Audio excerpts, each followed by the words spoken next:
प्रिय दोस्तों, नमस्कार। देवी के अलग अलग रूप क्या हैं? देवी कौन है? देवी क्या है? देवी किसे कहा गया? और देवी के अलग अलग रूप किस लिए हैं, क्या हैं? इसी पर हम वीडियो में बात करेंगे। उससे पहले अगर आप चैनल पर नए हैं तो सब्सक्राइब भी करें, वीडियोस को लाइक भी करें, जो पसंद आए उसे शेयर करना ना भूलें। और पूरा सुनेंगे आप वीडियो तो आप इसका अधिक से अधिक लाभ उठा पाएंगे और समझ भी पाएंगे क्या बात कही जा रही है। हम चलते अपने वीडियो की तरफ। देवी कौन है? भारतीय संस्कृति में देवी की आराधना की जाती है। कुल मिलाकर शक्ति के रूप में आराधना की जाती है। इसका विज्ञान क्या है? ये है क्या? इसका साइंस क्या है? क्योंकि कोई भी चीज ऐसी नहीं है। ये आध्यात्म, हर एक चीज जो आध्यात्म ने बनाई या निर्मित हुई, ये साधना का अलग अलग माध्यम है। जैसे उस सत्य की प्राप्ति के अलग अलग माध्यम है। कोई विचार से, कोई ज्ञान से, कोई भक्ति से, कोई ध्यान से। ऐसे ही जो देवी है,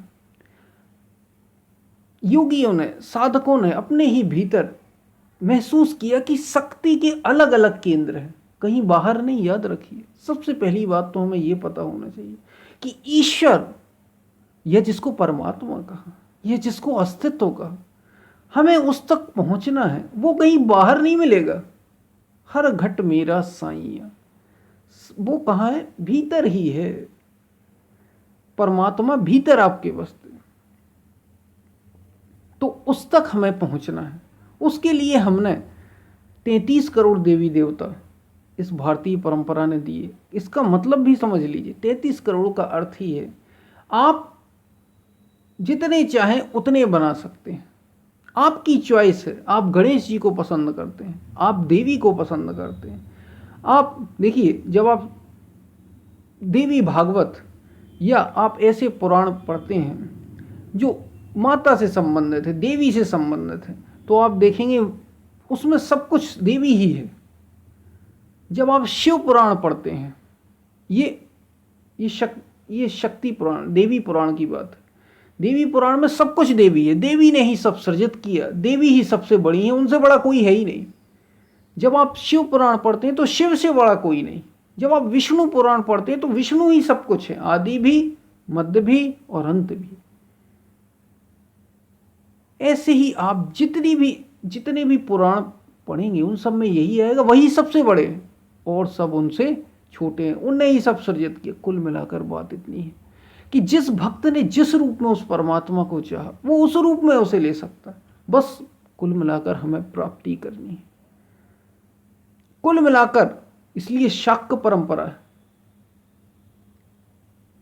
शैव परंपरा के लोग हैं, वैष्णव परंपरा के लोग हैं। ये परंपराएं केवल इसलिए हैं कि आपको जो पसंद हो उसको आप स्वीकार कर लें और उसके माध्यम से उस तक पहुंच जाएं जिसका कोई आकार नहीं, जिसका कोई रूप नहीं, जिसका कोई अपना शब्द नहीं। वो सबसे परे है, वो प्रकृति के परे है। प्रकृति पार प्रभु सब उर्वासी। और देवी भी उसी का माध्यम। पता है आपको देवी के दर्शन कब होते हैं?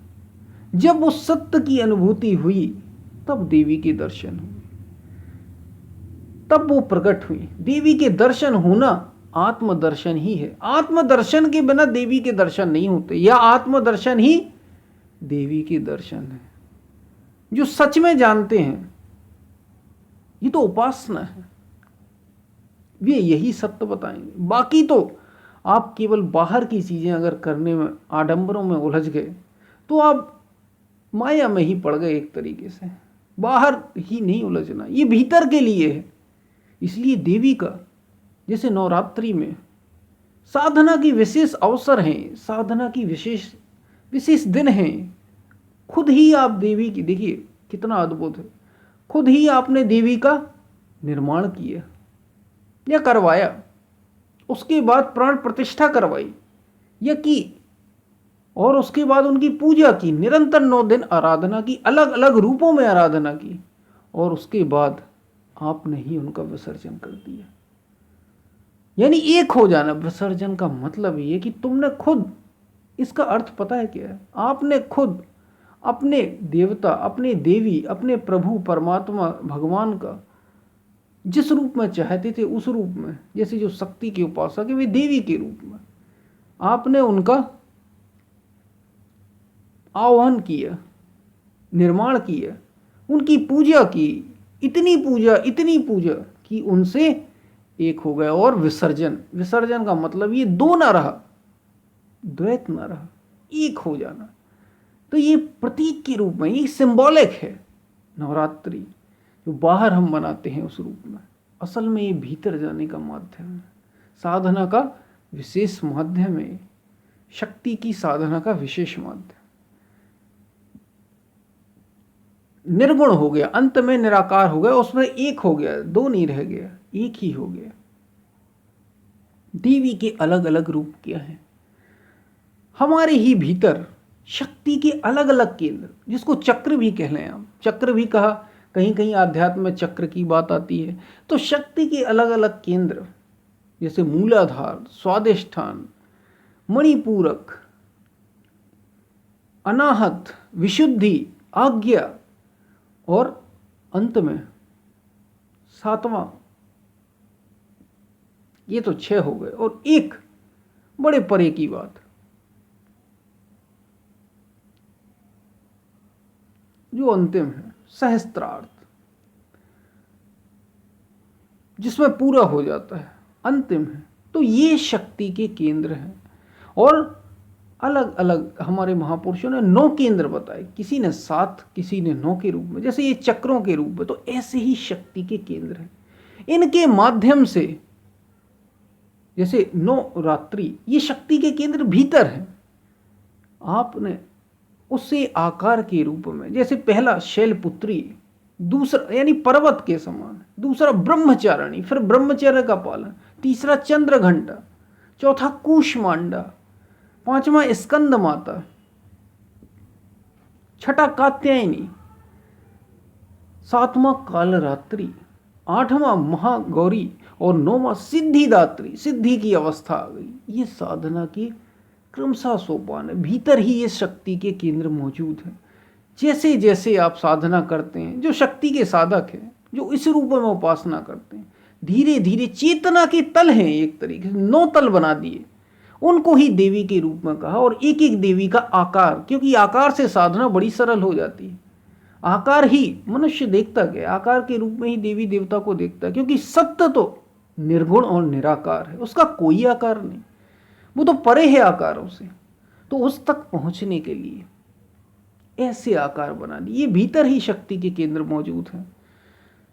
तो साधना जब की, तो अलग अलग केंद्रों पर, जहाँ शक्ति के विशेष ये केंद्र है, वहाँ वहाँ साधना कराते, जो शक्ति की साधना कराते, जो इस रूप में पूछते हैं। और चेतना जैसे जैसे आप साधना करते जाएंगे, वैसे वैसे ऊपर उठती चली जाएगी, एक केंद्र से दूसरे केंद्र में, दूसरे केंद्र से तीसरे केंद्र में, तीसरे केंद्र से चौथे केंद्र में, और अंत में सिद्धिदात्री, सिद्धा अवस्था आ गई।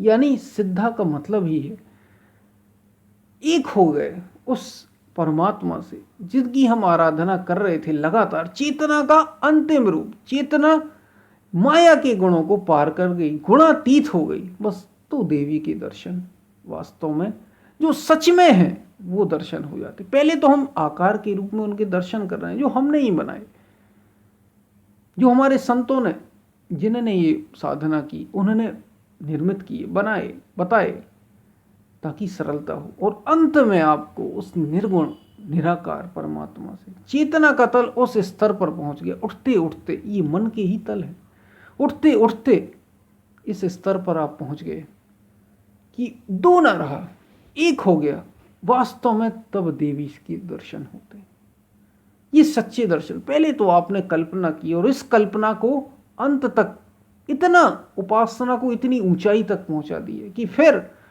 दृष्टा, दृश्य और दर्शन, जैसे हमने एक वीडियो में भी अभी बात की थी,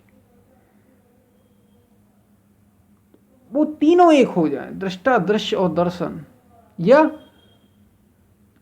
ज्ञाता ज्ञेय होगी। यानी जो साधना कर रहा था, जो ध्याता था, जो ध्यान धर रहा था, ध्याता, ध्येय और ध्यान तीनों एक हो जाए, तो वो परमात्मा का स्वरूप प्रकट हो जाता है, देवी प्रकट हो जाती, देवी के दर्शन हो जाते हैं। यही आत्मदर्शन है, यह युग है, आत्मा की उपलब्धि हो जाती है, आत्मा की अनुभूति हो जाती है। यही आत्मानुभूति है। या दूसरे शब्दों में यूं कहें, यही सत्य की प्राप्ति है। और देवी के अलग अलग रूप क्या हैं? ये उस तक पहुंचने के माध्यम है जो कहीं बाहर नहीं, भीतर ही शरीर में मौजूद चेतना के तल हैं।